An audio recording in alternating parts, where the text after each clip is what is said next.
छत्रपती शिवाजी महाराजांची समाधी कोणी शोधली? लोकमान्य टिळक की महात्मा फुले? नमस्कार. सोशल चर्चामध्ये आपलं स्वागत आहे. राष्ट्रीय स्वयंसेवक संघाचे सरंघचालक मोहन भागवत पुण्यातील एका भाषणात म्हटले की स्वातंत्र्य सेनानी बाळ गंगाधर टिळक यांनी शिवाजी महाराजांची समाधी शोधून काढली. त्यांच्या या वक्तव्यानंतर एका नवीन वादाला तोंड फुटले. ओबीसी नेत्यांकडून या वक्तव्याचा निषेध केला आहे.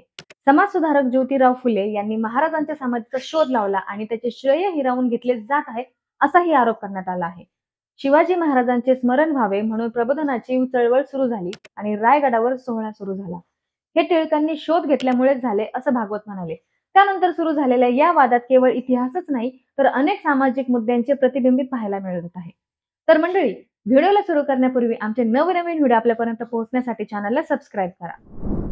शिवाजी महाराजांची समाधी कोठे आहे? 1680 साली शिवाजी महाराजांच्या देहवासानंतर त्यांचे अंत्यसंस्कार हे रायगड किल्ल्यावर करण्यात आले. त्यांची समाधी नंतरच्या कालखंडात बांधण्यात आली होती. मराठा कालखंडात या समाधीवर एक दगडी रचना बांधण्यात आली होती. एका लहानशा प्लॅटफॉर्मही दगडी रचना उभारण्यात आली होती. परंतु तत्कालीन साहित्यात महाराजांच्या देहत्यागानंतर लगेचच समाधी उभारल्याचा कोणताही पुरावा उपलब्ध नाही. कालांतराने हा किल्ला मुघलांच्या ताब्यात गेला. 1689 ते 1733 या कालखंडादरम्यान हा किल्ला मुघल आणि सिद्दीच्या ताब्यात होता. 1733 साली पुन्हा एकदा मराठ्यांनी किल्ला ताब्यात घेतला. ब्रिटिशांनी ताब्यात घेईपर्यंत 1818 सालापर्यंत तो मराठ्यांच्याच ताब्यात होता. ब्रिटिशांनी म्हटलं आहे की किल्ला ताब्यात घेतला तेव्हा या किल्ल्याची अतोनात हानी झाली होती. किल्ल्यातील अनेक संरचना उद्ध्वस्त अवस्थेत होत्या. या समाधीचाही समावेश होता. समाधीचा सर्वात जुना संदर्भ हा लेफ्टनंट कर्नल डेव्हिड प्रॉथर यांच्या लिखाणात सापडतो. त्यांनी विजयानंतर ब्रिटिश सैन्याच्या रायगडावर नेतृत्व केले होते. त्यावेळी त्यांनी समाधीची पाहिलेली अवस्था लिहून ठेवली होती. किल्ल्यातील रचनाच्या भग्न अवस्थेवर त्यांनी प्रकाश टाकला. त्यानंतर ब्रिटिशांनी या किल्ल्यातील प्रवेशावर बंदी घातली होती. असा दावा केला जातो की पेशव्यांच्याही कालखंडात ही समाधी दुर्लक्षित होती. किंबहुना 1883 साली जेम्स डग्लस याने या किल्ल्याला भेट दिली तेव्हाही या समाधीची अवस्था भग्नच होती. जेम्स डग्लस हे अ बुक ऑफ बॉम्बे या पुस्तकाचे लेखक आहेत.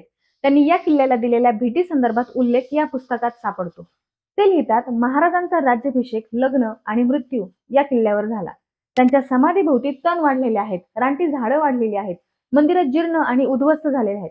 कोणत्याही माणसाला शिवाजीची काळजी नाही. नंतरच्या मराठा राजांनी या समाधीची का काळजी घेतली नाही या संदर्भात त्यांना प्रश्न उपस्थित केले आहेत. ते म्हणतात, कोल्हापूर, साताऱ्याच्या राजांनी आणि पुण्याच्या पेशव्यांनी समाधीच्या जीर्णोद्धारासाठी एकही छदाम खर्च केलेला नाही. आर्थर क्राफ्ट, तत्कालीन मुंबईचे कलेक्टर, यांनी त्यांच्या our trouble in the Poona and the Deccan and question its neglect या पुस्तकात समाधीच्या स्थितीबद्दल म्हटले आहे. त्यांनी म्हटले की पेशवे गेल्या 300 वर्षात शिवाजी महाराजांच्या समाधीचे संवर्धन करण्यास का विसरले. त्यांनी समाधीचे वर्णन करताना म्हटले की त्यांनी एक प्लॅटफॉर्म पाहिला. एक वृद्ध व्यक्तीने या समाधीपर्यंतचा मार्ग दाखवला. समाधी भग्न अवस्थेत होती. पुराव्यांच्या आधारे हे स्पष्ट होतं की या समाधीला वारंवार भेट दिली गेली नसली तरी समाधीविषयी ब्रिटिशांना माहित होते. 1869 साली ज्योतिबा फुले यांनी भेट दिल्याचे म्हटले जाते. 19व्या शतकात ज्योतिबा फुले यांचे सामाजिक व्यक्तिमत्व महत्वाचे होते. त्यांनी जात व्यवस्थेला विरोध केला, निम्न जातींच्या उन्नतीसाठी कार्य केलं, शिक्षण क्षेत्रातील परिवर्तन घडवून आणले. त्या वर्षी त्यांनी रायगडाला भेट दिली. त्याच वर्षी त्यांनी छत्रपती शिवाजी राजे भोसले यांचा पोवाडा लिहिला.